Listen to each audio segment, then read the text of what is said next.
What's up mga kababayan, page trending here. Dito sa video natin ngayon ay ating panoorin itong last part ng day 14 ng impeachment trial ni VP Sara. Hindi maiwasang magkomento nitong si Atty. Panelo dito kay Senator Chiz na di umano bias siya, no? At halatang kampi dito sa prosecution. Nawika nito bakit pumapayag itong si Senator Chiz sa pamumulitika nitong si Capunan na dapat kino-contempt di umano, no, ng impeachment court o ng presiding officer pero hindi ginawa. Naku naman po. Pero bagong lahat huwag niyo po sana kalimutan mag-like at subscribe para updated ka sa mga uploads ko araw-araw. At yun na nga no, mga kababayan, bago tayo dumako dito sa video natin ngayon, ating pasadahan tong balitang to, no, na mas inuna pang isinumite itong proposed national budget sa taong 2027 kaysa bigyan tulong ng mga kongreso ang mga nasalantang kababayan nila. Anak ng teteng naman talaga. Ating panoorin to mga kababayan. Isinumite na po ng Department of Budget and Management sa Kamara ang 2027 National Expenditure Program. Umabot ang panukalang pondo sa 7.2 trillion pesos. Mas mataas po yan kumpara sa higit 6 trillion pesos na national budget ngayong taon. At live mula sa Batasang Pambansa may expert report si Marian Enriquez. Marian, ano ba yung mga departamento na pinaglaanan ng malaking alokasyon at kasama na ba dyan yung para sa flood control projects? Ruth, alinsunod nga sa konstitusyon o sa saligang batas, ang sektor pa rin ng edukasyon na may pinakamalaking pondo na paglalaanan nga para nga sa 2027 national budget. At plano nga paglaanan ng 976 billion pesos ang Department of Education. Sunod naman na paglalaanan ng pinakamalaking pondo ang Public Works o ang DPWH na may proposed 644 billion pesos. Ikatlo ang health sector na may proposed 353.80 billion pesos. Sunod na mga kagawarang paglalaanan ng pondo ang DILG, Defense, Transportation, Agriculture, Social Welfare, Higher Education at Judiciary. Sa press conference, sinabi ni Budget Acting Secretary Kim Robert De Leon na may proposed 107.4 billion pesos para sa flood control projects sa susunod na taon. Kabilang dito ang maintenance, repair, rehabilitation at improvement ng mga existing infrastructures. Git niya, kinailangan daw ibalik at mapondohan muli ang mga ito sa susunod na taon dahil hindi maitatanggi ang kahalagahan ng pagkakaroon ng maayos na flood control projects para maiwasan ang mga pagbaha. Matatandang hindi naglaan ng pondo para sa flood control projects ngayong taon kasunod ng mga nadiskubring anomalya at korupsyon. Narito ang paliwanag ni DBM Acting Secretary Kim Robert De Leon.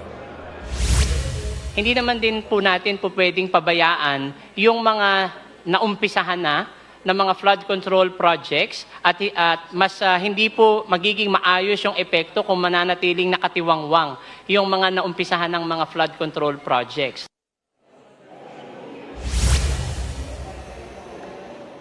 Balik sa Ruth. Marian, medyo malaki-laki rin yung 100 billion plus na para sa flood control projects. Paano daw masisiguro na hindi na mauulit itong mga anomalya sa flood control projects? Yes, Ruth, ayon nga doon kay Budget Acting Secretary Kim De Leon, talaga naman daw mas matinding vetting process yung kanilang ginawa at nagpapasalamat nga siya dito sa kalihim ng DPWH sa kanilang kooperasyon kay Secretary Vince Dizon at nanindigan siyang siniguro nila na natukoy nila ng maayos yung mga proyekto, gayon din yung mga lokasyon ng mga ito. At para naman po doon sa hanay ng Kamara, git nga ni House Committee on Appropriations Chairperson Mika Swansing, gagawa sila ng mga panibagong rounds ng vetting para nga sa pagpapasa ng HGAB para masiguro na yung mga proyektong napapaloob sa final version ng panukalang pondo ay yung kinakailangan. Narito po yung kanilang mga pahayag. Duly supported ngayon pa lang ng actual program of works ang mga ito upang masiguro natin na hindi ito magiging mga ghost flood control projects kapag ito ay naaprubahan ng Kongreso. At yun na nga mga kababayan, narinig natin tong sentimiento nila. Kayo po ba naniniwala kayo na talagang maalokit yung 7.2 trillion pesos para sa taong bayan? Lalo na't ang mga bangag pa rin ang nagmamaneho sa ating bansa. Hay nako, kung kaya naman hindi ko na patatagalin pa, heto na ang buong video. Presiding officer, talaga namang incorrigible ito Hindi pa palitan ito Pumapayag siya Pumapayag at nagkakaroon siya ng ruling pagkatapos ng mailantad yung kalokohan, kawalang-iyan ng abogadang ito. Dapat ito, kinokontempt nila ng impeachment court, ng presiding officer, pero hindi ginagawa. Palibasa, halatang-halata mo ito Either hindi talaga ito marunong o talagang kamping-kampi sa kabila. Sige, tuloy mo. Ayan. The prosecution voiced the theory that under the aforesaid circular, the accountable officer is presumed to have used the public funds to his or her benefit and use if there is a failure to liquidate the same upon demand. In the first place, aside from the fact that it is a rebuttable presumption, there is no failure to liquidate the said funds, while the prosecution witnesses testified to in court is that from their point of view there was insufficient compliance with the requirements for liquidating the funds. This finding, however, is subject to appeal and judicial review. As far as the respondent official is concerned, there has been sufficient compliance. Moreover, the former state auditor witness Wamil testified that there was no proof nor finding that VP Sara had used the subject funds for her personal use and benefit. That should already demolish the presumption of irregularity in the Hindi ka na dyan, disbursement. Carlo. Yes. Ito ka na muna dyan. Okay. Ang pinupunto po natin, yung prosecution, sinasabi nila, kaya nila dinimanda si Inday Sara kasi sa ilalim ng circular, joint circular na binabanggit during the hearing, ang mananagot daw sa liquidation, sa kabiguan ng pagpapaliwanag kung bakit ka at paano mo ginastos yan, ay si Inday Sara bilang head of agency. Pero maliho yun Kasi sa ilalim ng circular na tinutukoy nila, dalawa ang pwedeng managot. Either or, hindi po pwedeng both at the same time. Ang nakalagay kasi doon, special disbursing officer or hindi naman and or yung head of agency.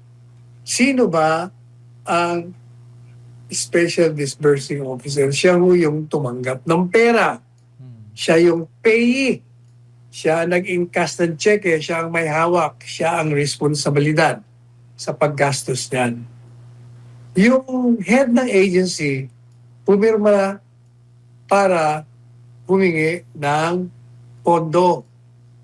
Pero ang tumanggap ng pera at ang nag-handle niyan ay yung special disbursing officer. Kaya dapat ang dinimanda nyo yung special disbursing officer, hindi si Inday Sara. Ididimanda nyo lang ang head of agency kung siya mismo ang naging disbursing officer o siya ang humawak ng pera at siya ang nagpakilos siya mismo. Ay hindi naman Pangalawa, kahit na ipagpalagay mo na di umano ang head of agency ang gumastos, mismo ebidensya nila, testigo nila, nagsasabi, wala daw silang pruweba, wala silang finding na si Inday Sara ay gumamit ng pera ng bayan para sa kanyang benepisyo, sa kanyang sarili. Kasi ginagamit nila yung presumption, prima facie presumption, na pag ikaw ay nabigo at hinihingihan ka ng paliwanag sa pagliliquidate mo ng pondong hinawakan mo, merong pagpapalagay na yan ay binulsa mo, ginamit mo sa sarili mo. Pero yung pong presumption na tinatawag, yung ipagpapalagay ka, presumption lang nga yun, ibig sabihin, pwede mong sirain yun. Kasi kailangan mong presumption pa lang yun Ipagpapalagay ka lang. Pero kagaya niyan, yung mga testigo, nung tinanong, meron ka bang prueba na siya nakinabang dyan, ginamit niya sa kanyang sarili? Wala po. Di sira na yung presumption nyo. Kaya makikita nyo, kahit na doon ipasok, even assuming na pwede kayo magdemanda, kahit na hindi pa pwede, at gagamitin nyo yung, hindi, siya ang head of agency, siya ang dapat managot. Wala, pati yung circular nyo, pati yung mga testigo nyo, pinapatunayan na wala siyang kasalanan. Tuloy mo, Carlo. Ayan. Ito po, last part na po to. Prosecution proving its case by innuendo derogatory remarks. The prosecution team is employing a disturbing and contemptuous pattern of proving their case not through their witnesses but by making snide remarks, conclusions of facts and laws during the course of the presentation of their witnesses. And they have been getting away with it because the presiding officer of the impeachment court has incorrigibly allowed this utterly obnoxious and inappropriate behavior. Other than the paucity of the prosecution's evidence, there is no better proof of the baselessness of the impeachable complaint than its incompetent, outlandish, grandstanding, and contemptuous manner of prosecuting the articles of impeachment against VP Sara. Po. Walang ebidensya. Wala ka makita ebidensya. Pabor nga sa kabila eh. Pabor sa depensa. So, ang ginagawa nitong mga abogado ng prosecution, gumagawa ng mga intriga sa pamamagitan ng mga snide remarks nila. Sabi nila, scam yan. Alam mo yung isang babaeng abogado dyan. Dalawa sila dyan eh. Pareho naninira kay Sara. Ito pa naman, dalawa ito. Lalo na yung isa dyan. Hindi yung isang nakulong. Kundi itong abogadang ito. Talagang napakahilig sa publisidad ito. Kung ano-anong ginagawa niya para mapansin siya at saka masiraan niya. Yung hindi niya maiproba sa pamamagitan ng testigo, pinadadaan niya sa intriga, sa paninira na ipapasok sa record. At ito namang presiding officer, talaga namang incorrigible ito eh. Hindi pa palitan ito eh. Pumapayag siya eh. Pumapayag at nagkakaroon siya ng ruling pagkatapos ng mailantad yung kalokohan, kawalangian ng abogadang ito. Dapat ito, kinokontempt nila eh. Ng impeachment court, ng presiding officer, pero hindi ginagawa. Palibasa, halatang-halata ba ito eh. Either hindi talaga ito marunong o talagang kamping-kampi sa kabila. O kaya, kahit na anong gagawin nila, maliban sa paninira, sa mga innuendo, talaga wala silang kaso. At gaya na sinabi natin sa column ko, there is no better proof. There is no better proof. Walang magandang ebidensya na nagpapakita ng walang batayan ang mga demanda nila. Maliban doon sa ginagawa ng mga abogado nila na sa pamamagitan ng paninira nila, pagpopropaganda nila, mga talumpati nila, at hindi sa pamamagitan ng mga testigo nila ay nakikita ang kawalan ng batayan. Hindi lang kahinaan. Talagang walang batayan ang kaso ng impeachment laban kay Inday Sara. Madam Witness, after this AOM was issued and you have furnished the DepEd, correct? Opo. Ano ang ginawa ng DepEd, if any? Nung na-receive po nila ito, nag-submit po sila ng response noong August 27, 2024. Your Honor, please, this response being referred to by the witness is a stipulated document. It is Exhibit P-1-21-D, now being shown to the witness.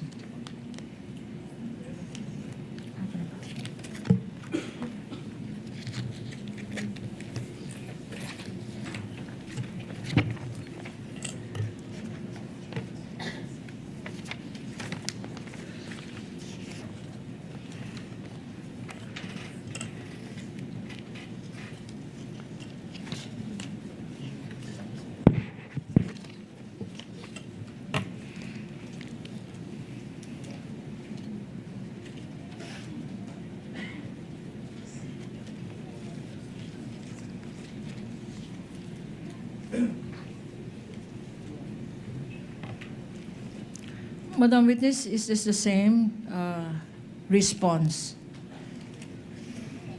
Opo, ito po yung same response na sinabit sa amin ng DepEd po. And Madam Witness, what documents, if you recall, were attached to this response of the DepEd?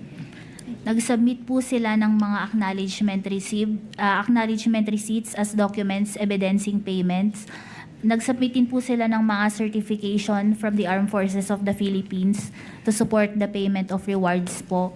And nagsubmit din po sila ng accomplished na disbursement voucher na nakalagay po doon yung period covered by the cash advance. Okay. You mentioned several acknowledgement receipts, and we have selected a few acknowledgement receipts. Your Honor, please, the import of these acknowledgement receipts are the same as the first and second set. They indicate, Your Honor, and by way of manifestation, they indicate that all of these acknowledgement receipts were issued and the amounts disbursed on one date, August 9, 2023, to different people in different locations. Does the witness have a tabulation and or summary? Yes po, Yes, Your Honor, we have a tabulation and summary. Previously marked? Not yet, counsel. It has not been marked, Your Honor, and we request that this, after identification by the witness, be marked as Exhibit P-I-35. Tabulation being shown or being furnished, counsel for the respondent and this honorable court. Kindly furnish counsel for respondent as well as the presiding officer with a copy of her tabulation. Ms. Sailin, kayo po ang gumawa ng tabulation na to? Opo. Tulad ng paghahanda, tabulation na ginawa ninyong nauna ninyong ginawa para sa ibang quarters ng OVP at ng DepEd? Yes po, Your Honor. You may proceed, counsel. Your Honor, please, this tabulation. Okay. On its face, this tabulation will show the acknowledgement receipts. And as earlier indicated, we will dispense with going over selected acknowledgement receipts, the purpose of which principally is to show that one single disbursement officer, Mr. Fajarda, issued on August 9, 2023, to several locations from Luzon, Visayas, Mindanao on one date, Your Honor. And I can ask the witness to confirm this based on the documents. Not all, counsel, but several. Several selected documents. Yes. I can name the markings P-1-17, 1246, all P-1-17, submark 1246, 1247, 1281, 1320, 1321, 1361, 1398, 1399, 1435, 1486, 1587, 1626, 1627, 1628, 1745, 1820, 1871, and 1872, all indicating several recipients, several locations, one date, and I will ask the witness, who is the disbursing officer for this third quarter of the DepEd? Ang SDO po ng DepEd ay si Mr. Edward Fajarda. And by virtue of his function, it is the Mr. Fajarda who presumably, Madam Witness, disbursed these amounts. Yes po. Any authorization from the DepEd Secretary, Vice President Sara Duterte, indicating or designating another person outside Mr. Fajarda to disburse these various amounts in various places on this date, Madam Witness. Any document attached to the submission? Wala po. Yung designation lang po ni Mr. Fajarda. Among these, just for the record, Your Honor, among these submissions is the name of Joel Chu. Wah.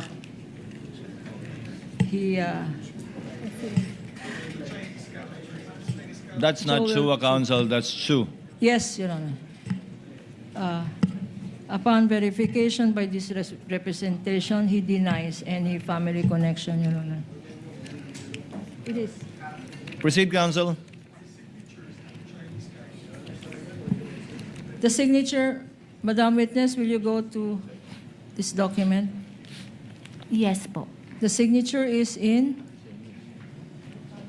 Chinese character. Can we ask fellow prosecutor to identify his signature? That would be self-serving, counsel. Move on, counsel. Move Okay, Madam Witness, outside these acknowledgement receipts, you said that there was no separate document indicating any authorized officer to disburse these amounts in different places on said date, Madam Witness. You confirm that? Yes po. Okay. Outside acknowledgement receipts, what other document was submitted by way of liquidation? To support po the payment of rewards, they submitted certifications from the Armed Forces of the Philippines. And if these certifications are shown to you, Madam Witness, would you be able to identify the same? Yes po. Showing to you, Madam Witness, and being flashed on the screen with the kind indulgence of the Honorable Presiding Officer, there is a certification dated September 25, 2023, issued by J. Chris John Mendoza, Prosecution Exhibit P-1-22-E, stipulated as well by the defense. Certification dated December 10, 2023, P-1-22-F, also issued by J. Chris John F. Mendoza, Exhibit P-1-22G is a certification dated December 12, 2023, issued by an Adonis R. Bajao, likewise a defense exhibit, Your Honor, certification dated July 1, 2024, issued by a certain Darren E. Comia, Prosecution's Exhibit P-1-22-8. All certifications, Your Honor, are likewise defense documents. What? Do you confirm, Madam Witness, that these were part of the submissions of the DepEd? Yes po, kasama po yan sa response nila sa AOM for the third quarter Okay. po. Okay. What relation do these certifications have to the one you mentioned? Are they the same? Yes po, pareho pong certification. And what observations have you made as regards this certification? Currently po, the review and evaluation po nung compliance na ito ng Department of Education po is under review pa po at evaluation. Okay. In connection with earlier certifications, which I asked you, you mentioned certain credit notice. And you said that this credit notice says, which you issued, is not final. Yes Correct? po. Now, tell us, what would be the grounds for opening a credit notice, if you know? Ang account po na settled can be reopened kasi po if the transaction is tainted with fraud, collusion, or new material evidence were discovered before mag-expire yung 3-year period po ng settlement ng account. Okay, so you're saying that even if, because of the certifications submitted as to these activities, a credit notice was issued in the 3-year period, your office, COA ICFAO, can reopen on the ground of, what are these grounds again? If the transaction is tainted with fraud, collusion, or What do you mean by fraud in the transactions? may anomalya po sa paggamit po nung pondo. Okay. Ano pa? And new material evidence were discovered po before the expiration of the 3-year period. The second ground. And the third ground is? Yun po. may na-discover po na material evidence po during before the expiration of the 3-year period. Okay. Now, Madam Witness, what is the current status of the evaluation of the response? You said earlier na dahil sa action taken by the COA ICFAO, nag-respond ang DepEd. What is the status of that response? Ini-evaluate pa po For the na third quarter, September 30, July 12 to September 30, 2023, if you know. this is until under evaluation and review pa po. Under evaluation. Opo. Bakit hanggang ngayon under evaluation? Ito po ay under evaluation pa din hanggang ngayon kasi po this transaction po composed of voluminous documents na kailangang pag-aralan. And sa review process po namin, pagkatapos ko po itong ma-evaluate, iaakyat ko po ito sa aking division chief na extensive din po ang kanyang pagdadaan ng review. And after po sa division chief, aakyat pa po ito sa officer in charge ng ICFAO for further review po. And sa ICFAO po kasi, kulang po kami sa manpower and marami po kaming nare-receive na iba-ibang documents from different agencies po na meron ding ganito karaming mga documentations po. And itong mga agencies po ito, fair po ang aming pag-treat sa kanila, kaya po binibigyan namin ng pansin lahat po. Okay, now Madam Witness.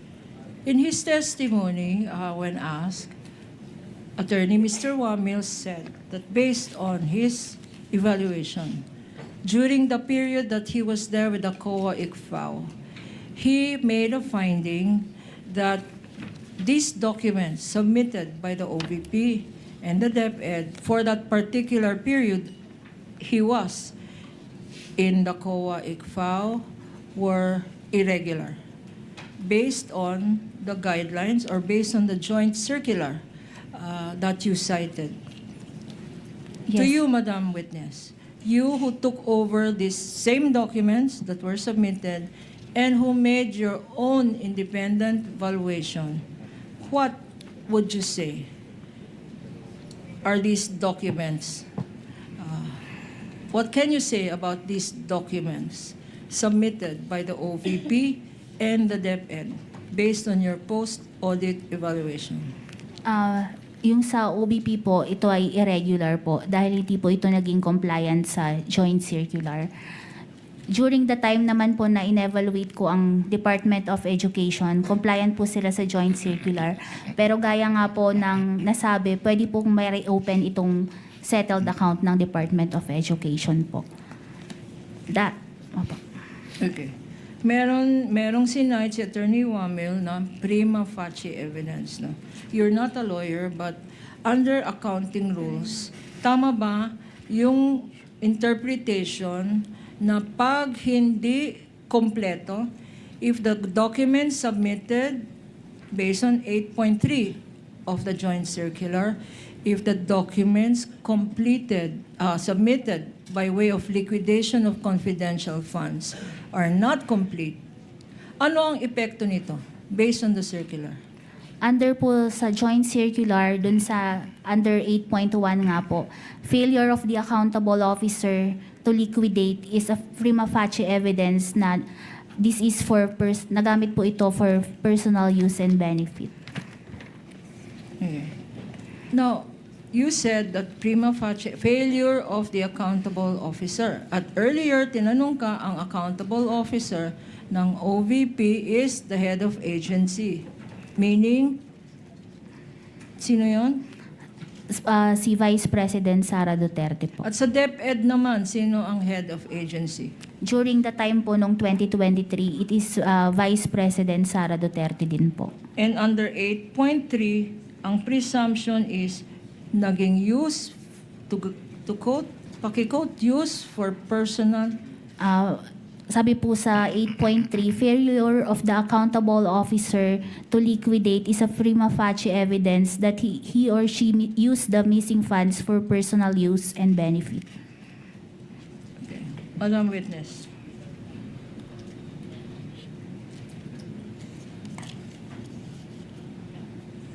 Okay.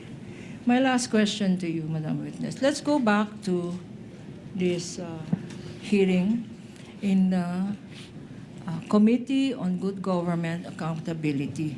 And there is an admission there, Madam Witness, in your testimony here, that you, in that hearing, Gina Acosta, Chief of Staff of the VP, admitted, of the SDO, I'm sorry, admitted to transferring confidential funds, tama, to Colonel La Chica.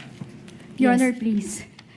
There's no Yes, question yet, Counsel Your Honor. Correspondent. Your Honor, the exact wordings of the counsel cannot be verified without, reflecting the TSNs that she is referring to. Your Honor, I'm referring to the testimony of this witness. Besides, in the previous hearing, there is judicial notice already of the TSNs. No, that's not it, Counsel. Witness already admitted in her earlier testimony that she was there when Gina Acosta testified before the House of Representatives and heard her testify. Based on her recollection of what she said, she may answer. Kindly finish your last question, Counsel. I forgot. You repeat my question. What did I say? Wala pa akong question. Okay. Based on this admission of Gina Acosta that indeed confidential funds were transferred, the disbursement of confidential funds were transferred to Colonel La Chica. What about in relation to the DepEd funds? May nabanggit din po noon si Mr. Fajarda na binibigay niya yung confidential fund kay Colonel Nolasco po. Again, May naging admission under oath. may din- admission then under oath. In the same hearing, Madam Witness, Yes po. what was that admission? Sinabi din po ni Mr. Edward Fajarda na SDO ng DepEd na binibigay po niya yung cash advance for confidential fund kay Colonel Nolasco. Okay. And who is this Fajarda?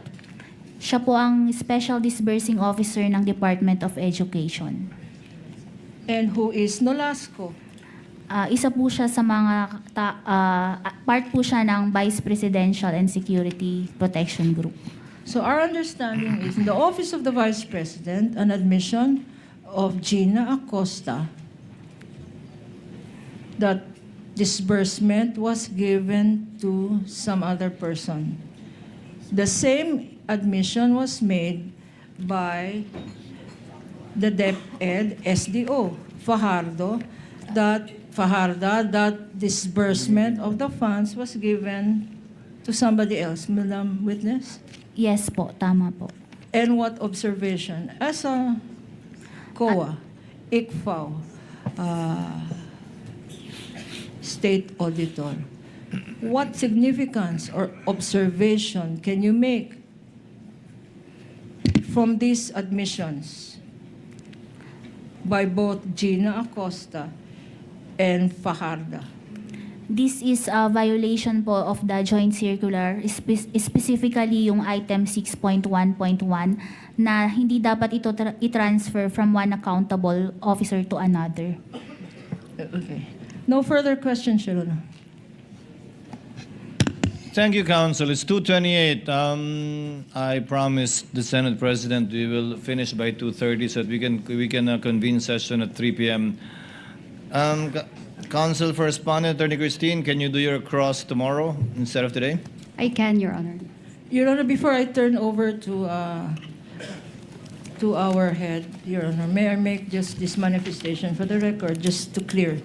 Yes, Counsel. For avoidance, Your Honor, although we did mark the tabulations and summaries, Your Honor, for avoidance of doubt and for the record, the authenticity of the ARs are deemed established when the parties agreed with the dispensing of identification, Your Honor. Your Honor, please.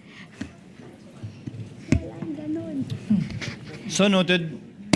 Thank Thank you, Your Your Honor, Honor. please, just a counter manifestation to her statement. You Your may Honor. do so, counsel, Yeah, before there we was adjourn. no such admission, Your Honor, and there was no dispensing of identification of the ARs. Precisely, that is what the witness did in today, Your Honor. Thank you. It is without prejudice to counsel for respondent crossing the witness using their copies of the AR, which reminds the presiding officer to also remind the counsel for the respondent to kindly submit copies of their pre-marked documents, specifically the ARs covering the last quarter of 2022 and the first 3 quarters of 2023 for both the OVP and the Dapat insofar as the first 3 quarters of 2023 is concerned. If not within today, by tomorrow, counsel. Attorney Christine? Yes, Your Honor, we'll do that. Thank you very much. What is the pleasure of Senator Judge Zubiri? Thank you very much, Mr. President. Mr. President, I could see that having the sessions for the impeachment court in the morning, we have to put a halt because of the session in the afternoon. May I make a suggestion that in the last week when we did our sessions, we only took about 2 to 3 hours the most tackling our legislative calendar. May I make a suggestion that we move our legislative sessions in the morning at 10 and then have the impeachment trial at 3 in the afternoon so that we are not hampered by our legislative calendar when discussions such as these are important, when you present evidence and the cross will be done by the counsels for the respondent, hindi po mapuputol yung kanilang discussion. Mr. President, hanggang sawa tayo, pwede tayo dito from 3 to 10 ng gabi. That way, lahat ng tao po ay makakapanood din ng mga sagot nila. And at the same time, we can do our work and maybe hasten the proceedings of the impeachment trial, Mr. President. That's my simple suggestion. And I would like to make it into a proper motion, Mr.